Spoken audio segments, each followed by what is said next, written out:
What's up? What's up? What's up, everybody? How's it going? Okay, hey, Wellness Week Live. Thanks for tuning in. I'm not a doctor. Don't listen to me. Okay, so I was talking to someone about this person said they had, I guess, well, joint pain in particular.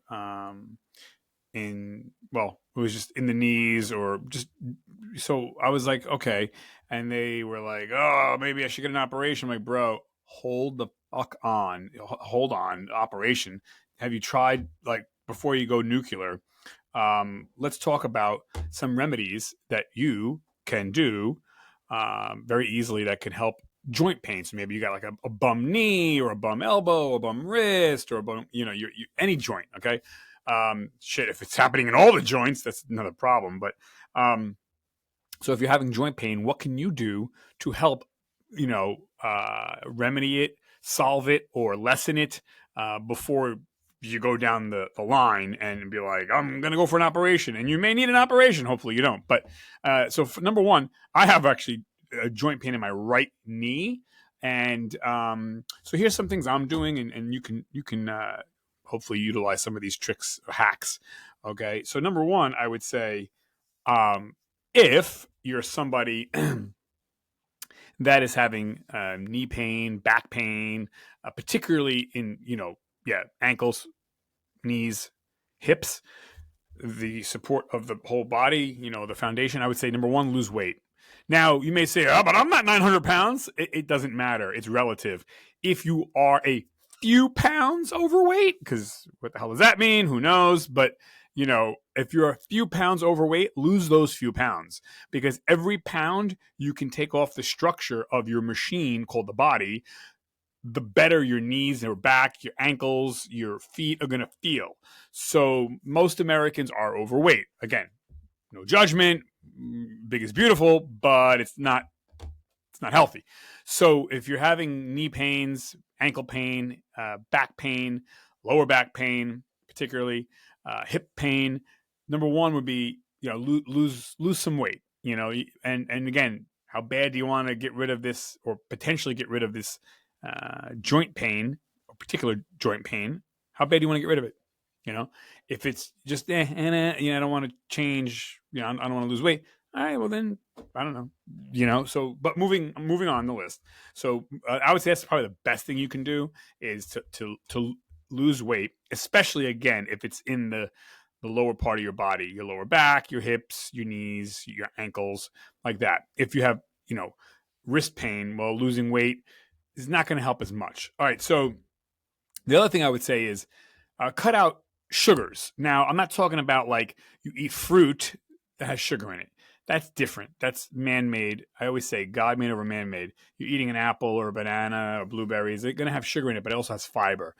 I'm talking about shit food, okay? What is shit food? Because you may say, well, I don't eat shit food, and you probably do.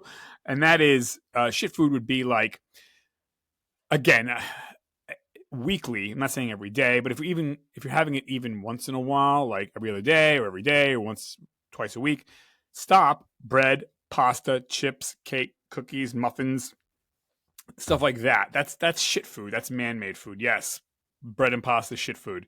Now, bread and pasta once every blue moon. If you're eating bread and pasta a very little bit and once a week, but if you're having bread, pasta, or rice, or cake and cookies and pretzels, and it's a general ebb and flow for you, you got to get off of that, because processed sugars, I'm not talking about natural sugars from vegetables and fruits, processed sugars, the cake, the cookies, the candies, the bread, the pasta, bread, pasta, cake, cookie, candies, muffins, pretzels, chips, that's all garbage, chemicals, and a lot of sugar. Sugar inflames. So you want to stop it, cut it out. I mean, again, how bad do you want to cure your problem?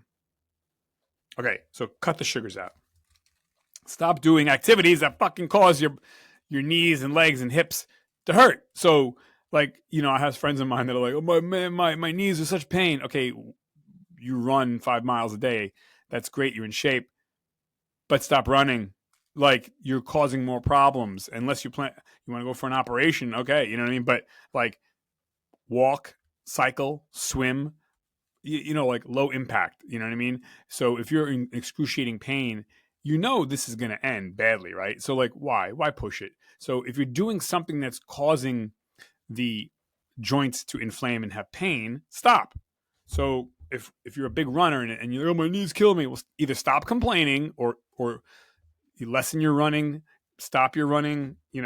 I would say the other thing is along those lines of running would be shoes. Now, I was having a lot of, I guess, knee pain and ankle pain for a while, and it occurred to me because I was like, okay, I'm at a good weight, I eat right, I don't eat a lot of sugars, and I didn't really realize how important proper shoes and or sneakers are, and I was wearing shitty, cheap sneakers. Now, I fully endorse this brand called Hookah, and I didn't really want to buy the Hookah brand because I was like, oh man, really? I need to spend $170 on stupid fucking sneakers. But I'm a big sneaker wearer.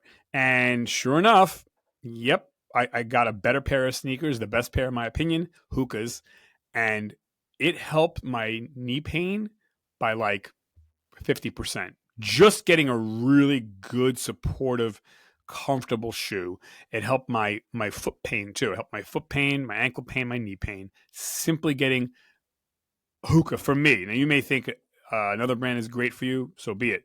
But if you haven't tried Hookah, I would say they're the best brand. They're the most supportive and the most comfortable. Now there are brands out there that are very supportive and comfortable, but Hookahs are the best. Like Hookahs give you like extra, extra, extra, extra. That's why they're so expensive.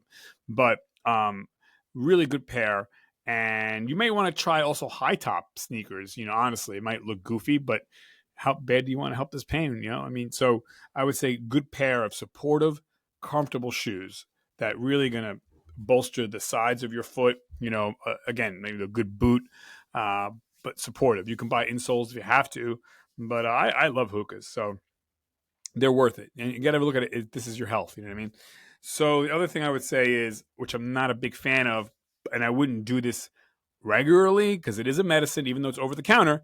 And that is for pain, you can try OTC, over the counter, Advil, which is ibuprofen, or Aleve, which is naproxone, I believe. And they both help to blunt or higher the threshold of pain receptacles in your body. I'm a big fan of ibuprofen, Advil. I know it's not the greatest for your stomach and possibly can cause other side effects. You have to check with your pharmacist or doctor, especially if you have potential heart conditions. But I mean, I don't use it all the time, and I don't recommend you use it all the time. However, yeah, Advil or Aleve could help. Again, if you're making that a daily thing, check with your doctor or pharmacist. Like you really shouldn't, but in a pinch, also topical ointments can help. I find to be good. You have to figure the best one out for you. But the pain in the joints is an inflammation, so we want to stop inflammation or curtail it. Okay. The other one would be hot compress, cold compress. So cold compress is good for like acute injuries, like you just hit your head, boom, ice. But so ice is going to shrink. Think of it that way. Okay, so ice shrinks the body or shrinks the muscles, shrinks the tendons, shrinks the veins and arteries. It constricts, it shrinks. Heat expands. So if you want to get blood to a part of the body, you want to use warm or heat. You want to shrink the swelling, you use ice or cold. So, you can try that and see how that works for you. It definitely does help. It's helped me. I would also say support sleeves, compression sleeve. If you have an elbow problem or a wrist problem or a knee problem or an ankle problem, that can help. I find that helps me with my knee. And try to stay off the joint, or joints if you can.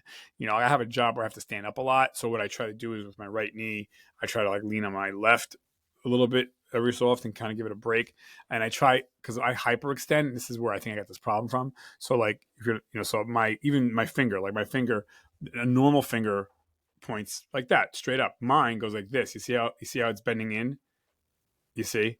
That's what my knee does when I walk. That's not good.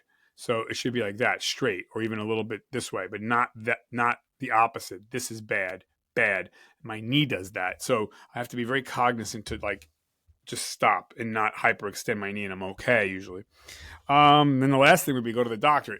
We don't now, assuming, well, not assuming you don't know what the knee or joint or wrist or elbow or shoulder or hip pain is from. You might have fluid in there. That's kind of an easy fix. They put a needle in there, drain out the fluid. Or you might have a tear. You might have a stretch. Who knows, right? But maybe before you go to the doctor, you could try these little homeopathic remedies that have worked for me. I love it. Also, I guess too, like how you sleep on a joint matters. Like I sometimes get like a lot of wrist pain or elbow pain because I sleep on my hand actually. So I have to make sure like I move my hand and put my head on the pillow, because you got to figure the head is, I don't know what, 7 pounds or something like that. That's 7 pounds for 8 hours on a joint. That's a big no-no. And also I would say exercise, exercise.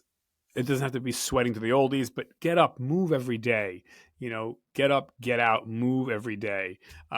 Resistance training. No one's saying you have to squat 1,000,000 pounds, but, building up the muscle, because the muscle is also going to help the scaffolding of your skeletal system, your bones and your, other your tendons and ligaments, stuff like that. So exercise really matters every day, for at least an hour. Again, don't overexert yourself either, because we don't want to cause problems, but low impact, again, a walk, some maybe push-ups against the table or a chair, like simple things. You gotta move.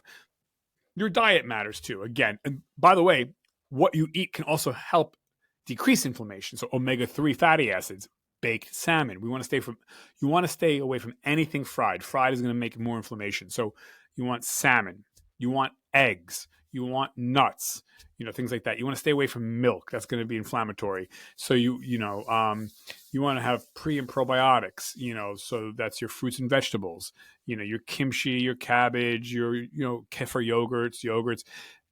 That's not kiddie yogurts with like gum inside and chocolate, but like good high-end quality stuff. So that will also help. You can also take over-the-counter supplements that have omega-3 fatty acids that help with inflammatory problems. I think cod liver oil is pretty good too for inflammation. And check that out. Anyways, hope that helps. I know it helps me as we get older, or if you're an athlete like myself, you get these things and they come up. Anyways, thanks for checking in. I'm out of here. Enough of this shit. I'm out. Bye. I said I'm out. Bye.